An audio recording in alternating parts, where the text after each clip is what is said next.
একটা দেশের অতীত বর্তমান ভবিষ্যৎ হচ্ছে তার রাজনীতি।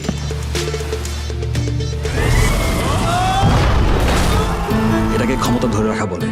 বিশ্বের সঙ্গে তাল মিলিয়ে বাংলাদেশেও বেশ জনপ্রিয় হয়ে উঠেছে ওটিটি মাধ্যম। যাত্রা শুরুর পর থেকেই যেন রেসের ঘোড়ার মতো দৌড়াচ্ছে। প্রতিনিয়ত তৈরি হচ্ছে সিরিজ থেকে শুরু করে ওয়েব সিনেমা। শুধু তাই নয়, ওটিটি নিয়ে আসছে বাংলায় ডাবিংকৃত বিদেশি সব সিরিজ। চলতি বছরে ওটিটি প্ল্যাটফর্মে মুক্তি পাওয়া বাংলা ওয়েব সিরিজ ও চলচ্চিত্রগুলো গল্প, অভিনয় ও নির্মাণ শৈলীতে এনেছে বৈচিত্র্য। প্রেম, রাজনীতি, ইতিহাস থেকে শুরু করে থ্রিলার ও সামাজিক বাস্তবতা সব ঘরানার কাজই জায়গা করে নিয়েছে দর্শক আলোচনায়।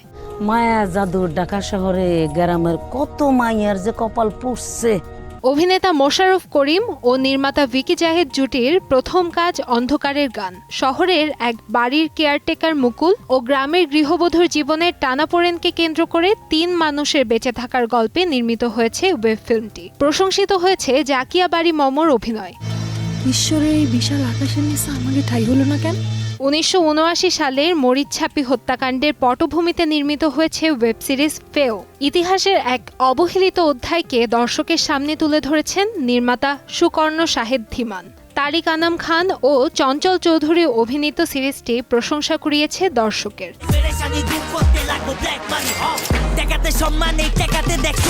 ব্ল্যাক মানি ওয়েব সিরিজ দিয়ে 2 বছর পর রায়হান রাফির নির্মাণে ফিরেছে ঢালিউডের গ্ল্যামারাস নায়িকা পূজা চেরি। বছরের শুরুর দিকে মুক্তি পাওয়া এই ওয়েব সিরিজে দেখা মেলে ধুন্ধুমার কাণ্ড, যেখানে হাজার কোটি টাকা নিয়ে শহর জুড়ে গোলমাল। আর সেই টাকার জন্য খুন হন প্রভাবশালী মাফিয়া থেকে শুরু করে রাজনীতিবিদ, শীর্ষ সন্ত্রাসী, ব্যবসায়ী সহ অনেকে। বয়ে যায় রক্তের বন্যা। এছাড়াও ব্ল্যাক মানির আইটেম গান, প্রেমের দোকানদারে কোমর দুলিয়ে সকলের নজর কাড়েন অভিনেত্রী। পৃথিবীতে কিছু জিনিস অপেক্ষায় রাখতে নেই। ভালোবাসা দিবসে মুক্তি পাওয়া জাহিদ প্রীতমের ওয়েব ফিল্ম ঘুমপড়ি প্রেম, বন্ধু ও নস্টালজিয়ার মেলবন্ধন। প্লেটোনিক সম্পর্কে ত্রিভুজে মেঘ, জ্যোতি ও উষার গল্প দর্শককে করেছে আবেগী। ওয়েব ফিল্মের গানগুলোও পেয়েছে ব্যাপক জনপ্রিয়তা। এই এক্সপেরিয়েন্সটা তোকে আমি এক্সপ্লেইন করতে পারবো না, তোকে ফিল করতে হবে। প্রয়াত কথাসাহিত্যিক হুমায়ুন আহমেদকে উৎসর্গ করে ভালোবাসা দিবস উপলক্ষে ভিকি জাহেদ নির্মাণ করেন নীল সুখ। মেহজাবিন চৌধুরী ও রেহান জুটির রোমান্টিক গল্পে ছিল থ্রিলারের গা ছমছমে ছোঁয়া। কতজনের দাবি মেনে নেবেন? কার কার বিচারের ব্যবস্থা করবেন? এদিকে গুলমোহরে মফস্বল শহর আয়নাহাটের রাজনৈতিক ও পারিবারিক ক্ষমতার দ্বন্দ্ব তুলে ধরেন নির্মাতা সৈয়দ আহমেদ শাওকি। চেয়ারম্যানের মৃত্যুকে কেন্দ্র করে সম্পত্তি ও আধিপত্যের লড়াইয়ের মধ্য দিয়ে দেশভাগ ও সাম্প্রদায়িকতার বার্তা উঠে আসে 8 পর্বের এই সিরিজে। আমরা আজকে বিয়ে করব।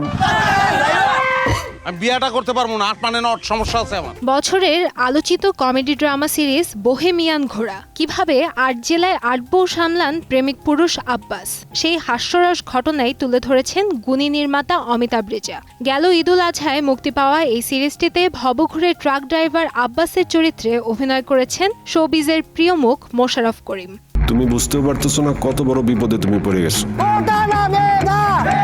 আশফাক নিপুণ পরিচালিত ওয়েব সিরিজ জিম্মিতে মধ্যবিত্ত গৃহিণী রুনার চরিত্রে অভিনয় করেছেন 2 বাংলার জনপ্রিয় অভিনেত্রী জয়া আহসান। লোভ ও রাজনৈতিক বাস্তবতার প্রেক্ষাপটে রুনার জীবনের পরিবর্তন সব মিলিয়ে এক ভিন্ন রূপে দর্শকের কাছে ধরা দেন অভিনেত্রী।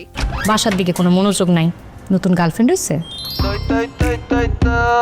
শিহাব শাহিন পরিচালিত জনপ্রিয় সিরিজ মাইসেলফ অ্যালান স্বপনের ব্যাপক জনপ্রিয়তার 2 বছর পর চলতি বছর মুক্তি পায় দ্বিতীয় মৌসুম। ধূর্ত অ্যালেনের মানি লন্ডারিং ও 400 কোটি টাকার রহস্যে জড়িয়ে পড়ার গল্পের ধারাবাহিকতায় নির্মিত হয়েছে এই পর্ব। পুরনো আগ্রহকে পুঁজি করেই দর্শকের কাছে পৌঁছেছে সিরিজটি। মাদক দিয়ে নাকি সারা দেশ ঘুরে গেছে। সত্য ঘটনা অবলম্বনে রায়হান রাফি নির্মাণ করেন ওয়েব ফিল্ম আমলনামা, যেখানে বিচার বহির্ভূত হত্যাকাণ্ড ও রাষ্ট্রীয় সহিংসতার ইঙ্গিত দিয়েছেন নির্মাতা। সাদা পোশাকের কালো থাবায় যারা হারিয়ে গেছে তারা আর কখনো ফিরবে কিনা তা নিয়ে সাজানো হয়েছে আমলনামা। কোনো ফিলিংস নাই।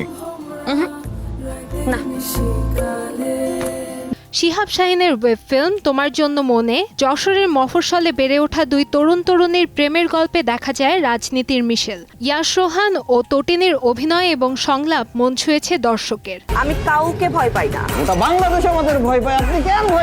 দীর্ঘ অপেক্ষার পর বছরের শেষ প্রান্তিকে মুক্তি পায় রায়হান রাফির অমীমাংসিত। সাংবাদিক দম্পতি সাগর রনির হত্যাকাণ্ড ও তার তদন্ত ঘিরে রহস্যময় গল্পে এগিয়েছে ওয়েব ফিল্মটি। দীর্ঘ সেন্সর জটিলতায় আটকে থাকা ফিল্মটিতে সাদা কালো ও রঙিন দৃশ্যের ব্যবহার ও গল্পে টান টান উত্তেজনা ধরে রাখায় বেশ প্রশংসা কুড়িয়েছে সমালোচকদের। আপনাকে দেখলাম একটু নার্ভাস ফিল করি। মিড এজ ক্রাইসিস বলতে পারেন। মিনিস্ট্রি অফ লাভ প্রজেক্টে এ বছরের শেষ ওয়েব ফিল্ম ডিম লাইট, যেখানে স্ট্যান্ড আপ কমেডিয়ান চরিত্রে হাজির মোশাররফ করিম। হাসির আড়ালে জীবনের গভীর সংকট ও মধ্যবয়সী হতাশা তুলে ধরেছেন নির্মাতা Sharaf Ahmed Jibon. No political jokes, no religious. Kantamoyee Sneha, Somoy Sangbad. ভালো তো সবাই বাসে, আগে কজন রাখতে পারে বলো।